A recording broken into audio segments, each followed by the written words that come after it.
അസ്സലാമു അലൈക്കും മുത്തുമണീസ്. ഇന്നൊരു അടിപൊളി സാൻഡ്വിച്ചിൻ്റെ റെസിപ്പി ആയിട്ടാട്ടോ വന്നിട്ടുള്ളത്.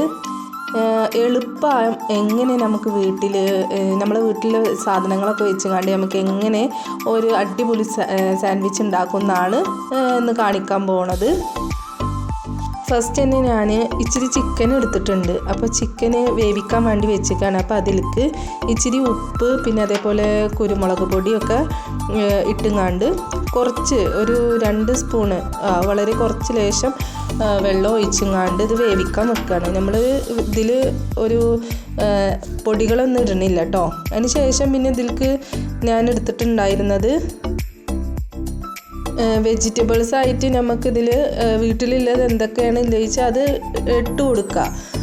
ഞാൻ എടുത്തിട്ടുള്ളത് ഇച്ചിരി വെള്ളിയുള്ളിയും പിന്നെ അതേപോലെ ക്യാപ്സിക്കന് ക്യാരറ്റ് ആണ് ഇട്ടിട്ടുണ്ടായിരുന്നത്. ഇപ്പം നമ്മൾ എങ്ങനെ ഒരു ടേസ്റ്റ് ആയിട്ടുള്ള മയോണൈസ് ഉണ്ടാക്കാൻ നോക്കുകയാണ്. അപ്പോൾ അതിലേക്ക് ഞാൻ 2 എഗ്ഗാണ് ആഡ് ചെയ്ത് കൊടുത്തിരിക്കുന്നത്. അതിലേക്ക് ഇച്ചിരി കുരുമുളക് പൊടിയും ഉപ്പും പിന്നെ വളരെ കുറച്ച് പഞ്ചസാരയും പാടെ ആഡ് ആക്കിയിട്ട് ജസ്റ്റ് ഒന്ന് കറക്കി അതിന് ശേഷം പിന്നെ ഒരിത്തിരി ലെമണും പാടെ ആഡ് ആക്കിക്കണം കേട്ടോ.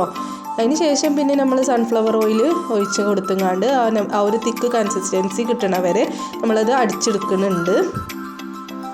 മയോണൈസ് ഉണ്ടാക്കുമ്പോൾ അതിലേക്ക് വെളുത്തുള്ളി നിർബന്ധമാണെന്ന് എല്ലാവർക്കും അറിയാം. അപ്പം നമ്മൾ മയോണൈസൊക്കെ അവിടെ റെഡിയായി വന്നിട്ടുണ്ട്. അപ്പം ഞാനൊരു ബൗൾ എടുത്തിട്ടുണ്ട്. അതിലേക്ക് നമ്മൾ കയ്യിലുള്ള വെജിറ്റബിൾസൊക്കെ ആഡാക്കി കൊടുക്കുകയാണ്. ഇച്ചിരി ക്യാപ്സിക്കൻ ഇട്ട് കൊടുത്ത് പിന്നെ ക്യാരറ്റ് പിന്നെ അതേപോലെ വെള്ളുള്ളി ഒക്കെ ഇട്ട് കൊടുക്കുന്നുണ്ട് കേട്ടോ. അവിടെ നിങ്ങൾക്ക് ക്യാബേജ് കുക്കുംബർ നിങ്ങളെ കയ്യിൽ എന്താണ് ഇല്ലത് വെച്ചാൽ അതൊക്കെ ആഡാക്കി കൊടുക്കുക. ഞാനിവിടെ എൻ്റെ കയ്യിലുള്ളത് ജസ്റ്റ് എടുത്തു എന്ന് മാത്രം.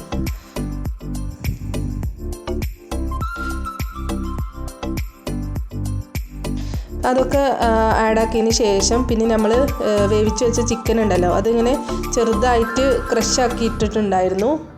അതും ആഡാക്കിയിട്ട് നമ്മൾ ഉണ്ടാക്കി വെച്ച മയോണൈസ് ഇതിലേക്ക് ഇട്ട് കൊടുക്കുന്നുണ്ട് കേട്ടോ. അതിന് ശേഷം പിന്നെ നന്നായിട്ട് മിക്സാക്കി കൊടുക്കുക. എല്ലാതും ഒരുമിച്ച് ആക്കി നന്നായിട്ട് മിക്സാക്കി കൊടുക്കുക. അതിന് ശേഷം പിന്നെ ഞാനൊരു ഫ്രൈങ് പാൻ എടുത്തിട്ടുണ്ടായിരുന്നു. അതിലേക്ക് നമ്മൾ ഇച്ചിരി നെയ്യാണ് കേട്ടോ ഒഴിച്ച് കൊടുക്കുന്നത്. അത് ഒഴിച്ചിട്ട് നമ്മൾ ബ്രെഡ് ഉണ്ടല്ലോ ബ്രെഡ് അതൊന്ന് ജസ്റ്റ് ഒന്നിങ്ങനെ നമ്മളൊന്ന് ആ ഒരു ബ്രൗൺ കളർ ആവണ വരെ ജസ്റ്റ് ഒന്ന് ആക്കിയെടുക്കുന്നുണ്ട്. തിരിച്ചും മറിച്ചൊക്കെ ഇട്ട് കൊടുക്കുകയാണ്. കൈ കൊണ്ടാണ് എടുക്കുന്നത്. ഭയങ്കര ചൂടാണ്. ഞാൻ നല്ല ഒരു ഇതിൽ എടുത്ത് നോക്കിയതാണ്, പക്ഷെ എന്നെ കൊണ്ട് പറ്റുന്നില്ല. അപ്പോൾ നമ്മൾ സ്പൂൺ വെച്ചങ്ങാണ്ട് നമുക്കത് ആക്കി കൊടുക്കാം. കണ്ടോ സ്പൂണൊക്കെ വന്നത് കാരണം നമ്മളെ ഇതിന് നല്ല ചൂടുണ്ടെന്ന് അറിയണ്ടല്ലോ. ജസ്റ്റ് ഞാൻ കൈ കൊണ്ടൊന്ന് ആക്കി നോക്കിയതാണ്. അപ്പോൾ എല്ലാ ബ്രെഡും ഞാൻ അങ്ങനെ സെറ്റാക്കി എടുത്തിട്ടുണ്ട്. ഇതെന്ന് വെച്ചാൽ ഈസി ആയിട്ട് ചെയ്യാൻ പറ്റുന്ന ഒരു സാൻഡ്വിച്ചാണ് കേട്ടോ. അപ്പം ഇനി നമ്മൾ ഉണ്ടാക്കി വെച്ച ഫില്ലിങ്സ് ഇതിൻ്റെ മുകളിലേക്ക് വെച്ചിട്ട് അതാക്കി കൊടുക്കുക. ഇനിയിപ്പോൾ ഇവിടെ നിങ്ങൾക്ക് കെച്ചപ്പൊക്കെ ഉണ്ടെന്നുണ്ടെങ്കിൽ ടൊമാറ്റോ സോസൊക്കെ ഉണ്ടെന്നുണ്ടെങ്കിൽ അതിൻ്റെ മുകളിലേക്കൊക്കെ ഒഴിച്ച് കൊടുത്ത് ഇതിനൊരു ഭംഗി കിട്ടും, ടേസ്റ്റ് കിട്ടും. പക്ഷേ എൻ്റെ കയ്യിൽ ഈ സംഭവമൊന്നുമില്ല. നമ്മളെന്താണോ ചെയ്യണത് നമ്മൾ ഈസി ആയിട്ട് എങ്ങനെ ഒരു സാൻഡ്വിച്ച് ഉണ്ടാക്കുന്നില്ല ഒരു സംഭവമാണ് കാണിക്കുന്നത്. അപ്പോൾ സാധാരണക്കാർക്കാണെങ്കിലും ആർക്കാണെങ്കിലും വളരെ പെട്ടെന്ന് നമുക്ക് ഉണ്ടാക്കാൻ പറ്റുന്ന ഒരു സംഭവമാണ്.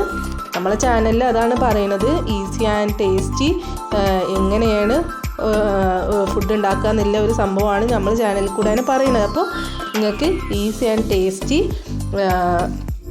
സാൻഡ്വിച്ച് എങ്ങനെയാണ് ഉണ്ടാക്കണമെന്ന് മനസ്സിലായല്ലോ. എല്ലാവരും ഇതുപോലെ ട്രൈ ചെയ്ത് നോക്കണം. നിങ്ങൾക്ക് ഇഷ്ടപ്പെടുകയാണെന്നുണ്ടെങ്കിൽ ജസ്റ്റ് ഒന്ന് സബ്സ്ക്രൈബ് ചെയ്ത് നമ്മളൊന്ന് സപ്പോർട്ട് ചെയ്യുക. പിന്നെ അതേപോലെ ഫ്രണ്ട്സിനൊക്കെ ഒന്ന് ഷെയർ ആക്കുക. അപ്പോൾ ഇതുപോലെ ഈസി ആൻഡ് ടേസ്റ്റി അടുത്തൊരു ഫുഡ് ഐറ്റംസ് കൊണ്ട് ഞാൻ വീണ്ടും വരുന്നുണ്ട്. അപ്പോൾ അതുവരേക്കും അസ്സലാമു അലൈക്കും.